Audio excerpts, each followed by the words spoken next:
नमस्ते प्रिय दर्शकों, इस एपिसोड में हम कृष्ण यजुर्वेद के एक कालातीत भजन चमाकाम के शक्तिशाली और पवित्र छंदों में गहराई से उतरेंगे। भौतिक और आध्यात्मिक क्षेत्रों के बीच अपने गहन संबंध के लिए प्रतिष्ठित चमाकाम सिर्फ एक प्रार्थना से कहीं अधिक है। यह सद्भाव और समृद्धि के लिए एक ब्रह्मांडीय ब्लूप्रिंट है। हमारे पिछले वीडियो में हमने श्री रुद्रम और इसके महत्व को पेश किया था।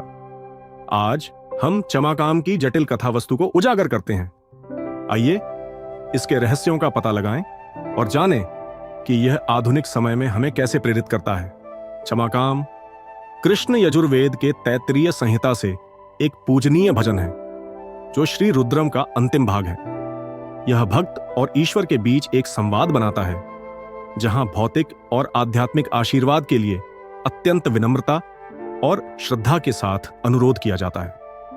आम प्रार्थनाओं के विपरीत क्षमाकाम अपने दृष्टिकोण में अद्वितीय है। यह बहुतायत की मांग करने से नहीं कतराता है, जो वैदिक दृष्टिकोण को दर्शाता है कि समृद्धि और आध्यात्मिकता एक साथ चलते हैं। क्षमाकाम शब्द स्वयं छा में शब्द के बार बार प्रयोग से उत्पन्न हुआ है, जिसका अर्थ है यह मुझे प्रदान किया जाए। इन छंदों के माध्यम से साधक ब्रह्मांडीय व्यवस्था के साथ जुड़ता है और जीवन के हर पहलू स्वास्थ्य, धन, ज्ञान और आध्यात्मिक विकास के लिए आशीर्वाद मांगता है।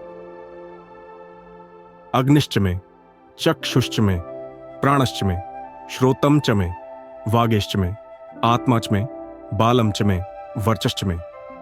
मुझे अग्नि, दृष्टि, जीवन शक्ति, श्रवण, वाणी, आत्मा, शक्ति, तेज, विजय, प्रगति, खुशी और सुरक्षा प्रदान करें। ये पंक्तियां अग्नि जैसे दिव्य तत्वों और जीवन की आवश्यक शक्तियों के परस्पर संबंध को उजागर करती हैं, जो हमें अपनी शारीरिक, मानसिक और आध्यात्मिक ऊर्जाओं को ब्रह्मांडीय व्यवस्था के साथ संरेखित करने का आग्रह करती हैं। आशिष्ट में, आशिष्ठाच में, दृष्टिश्च में, विश्वंच में, महश्च में, संविच्च में, झात्रंच में, सुष्च में, प्रशुष्च में।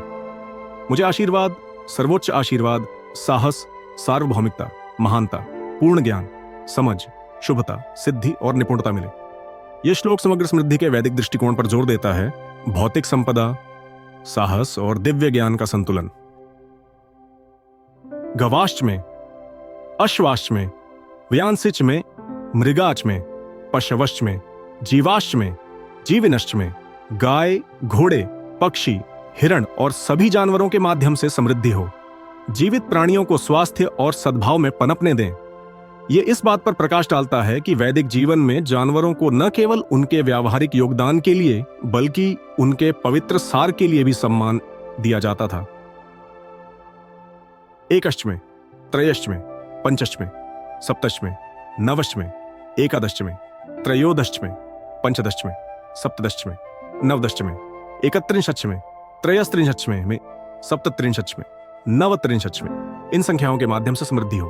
1, 3, 5, 7, 9, 11, 13, 15, 17, 19, 31, 33, 35, 37 और 29 विषम संख्याएं। वैदिक परंपरा में विषम संख्याओं को शुभ माना जाता है।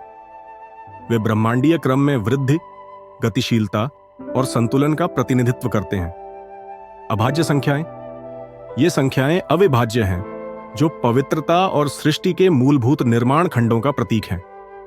प्रगति, संख्याओं में क्रमिक वृद्धि, विस्तार, समृद्धि और जीवन की प्रगति का प्रतिनिधित्व करती है। पवित्र संख्याओं से संबंध: 1, परम एकता, ब्रह्म या सर्वोच्च वास्तविकता। त्रय, 3 लोकों, स्वर्ग, पृथ्वी और वायुमंडल या त्रिगुण, सत्व, रजस, तम का प्रतिनिधित्व करता है। पंच, 5 तत्वों, पंच महाभूत का प्रतीक है। पृथ्वी, जल, अग्नि, वायु और आकाश। सप्त, 7 पवित्र नदियों, 7 चक्रों और सृष्टि के 7 दिनों को संदर्भित करता है।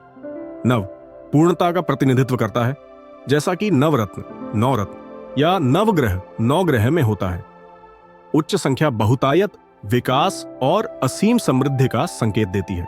आज की तेज गति वाली दुनिया में भी चमाकाम का सार प्रासंगिक बना हुआ है। ये छंद हमें महत्वाकांक्षा और विनम्रता, क्रिया और समर्पण के बीच संतुलन की याद दिलाते हैं।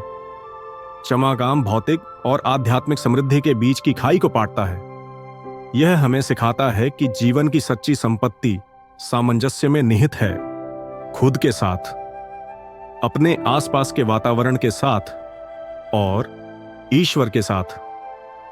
जब हम समृद्धि की तलाश करते हैं तो क्षमाकाम हमें अपनी आकांक्षाओं को उच्च सिद्धांतों के साथ संरेखित करने की याद दिलाता है। क्षमाकाम हमें सिखाता है कि सच्ची पूर्णता ईश्वरीय व्यवस्था से जुड़ने में निहित है। अगले एपिसोड में हम उतने ही गहन नमाकाम में गोता लगाएंगे, इसकी आध्यात्मिक गहराई और प्रासंगिकता की खोज करेंगे। वेदों के शाश्वत ज्ञान से अधिक अंतर्दृष्टि के लिए बने रहें। अगर आपको यह अन्वेषण समृद्ध लगा तो वीडियो को लाइक, शेयर और वेदा विजन को सब्सक्राइब करना ना भूलें। आइए इस यात्रा को एक साथ जारी रखें। हर हर महादेव।